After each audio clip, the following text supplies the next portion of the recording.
රම් පරිපාලනය යටතේ ඇමරිකාව නැවතත් ලෝක බල දේශපාලනය උඩුයටිකුරු කරමින් ඉන්නවා. ඒකේ අලුත්ම ගොදුර වෙලා තියෙන්නේ වෙනිසියුලාව. වෙනිසියුලාව අත්පත් කර ගැනීමේ පළමු අදියර ට්‍රම්ප් ආරම්භ කර ඇති බවට දැන් වාර්තා පළ වෙනවා. මේක ප්‍රජාතන්ත්‍රවාදය අස්ථාපිත කිරීමක්ද නැත්නම් ලෝකයේ විශාලතම තෙල් සම්පත කොල්ල කෑමක්ද?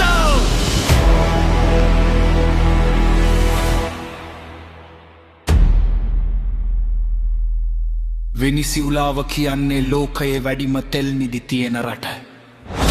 දැනටම ප්‍රධාන පෙළේ තෙල් සමාගම් වෙනිසියුලාවේ තෙල් කැනීම් සඳහා සුදුසු ස්ථාන ස්කවුට් කරන්න හෙවත් සොයා බලන්න පටන් අරන් ට්‍රම්ප්ගේ අමෙරිකා ෆර්ස්ට් ප්‍රතිපත්තිය තුලේ වෙනිසියුලාවේ සම්පත් තමන්ගේ පාලනයට ගැනීම කියන්නේ ඇමරිකානු බලශක්ති ආධිපත්‍යය තහවුරු කර ගැනීමයි. නමුත් මෙතන තියෙන බරපතලම ප්‍රශ්නය මේකයි.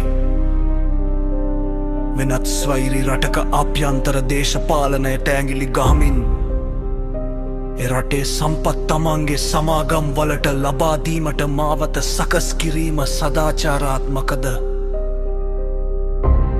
පසුගිය දශක කීපය පුරාම අපි දැක්ක ඉරාකය සහ ලිබියාව වගේ රටවල් නිදහස සහ ප්‍රජාතන්ත්‍රවාදය නාමයෙන් විනාශ වුණ හැටේ. දැන් වෙනිසියුලාවටත් ඒ ඉරණම මාත් වෙයිද?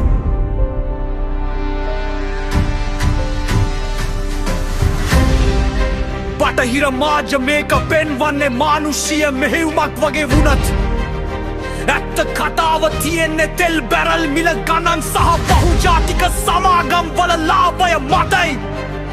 මේ මෙහෙයුම හරහා වෙනිසියුලාවේ ජනතාවට සහනයක් ලැබෙයිද? නැත්නම් ඔවුන් තවත් දේශපාලන අස්ථාවරත්වයකට තල්ලු වෙයිද කියන එක බරපතල සැකයක්. ලෝක දේශපාලනයේ මේ අලුත්ම සූදුව ගැන ඔයාලගේ අදහස මොකක්ද? මේක ට්‍රක්ගේ දක්ෂ වැඩක්ද? නැත්නම් නව යටත් විජිතවාදයේ ආරම්භයක්ද?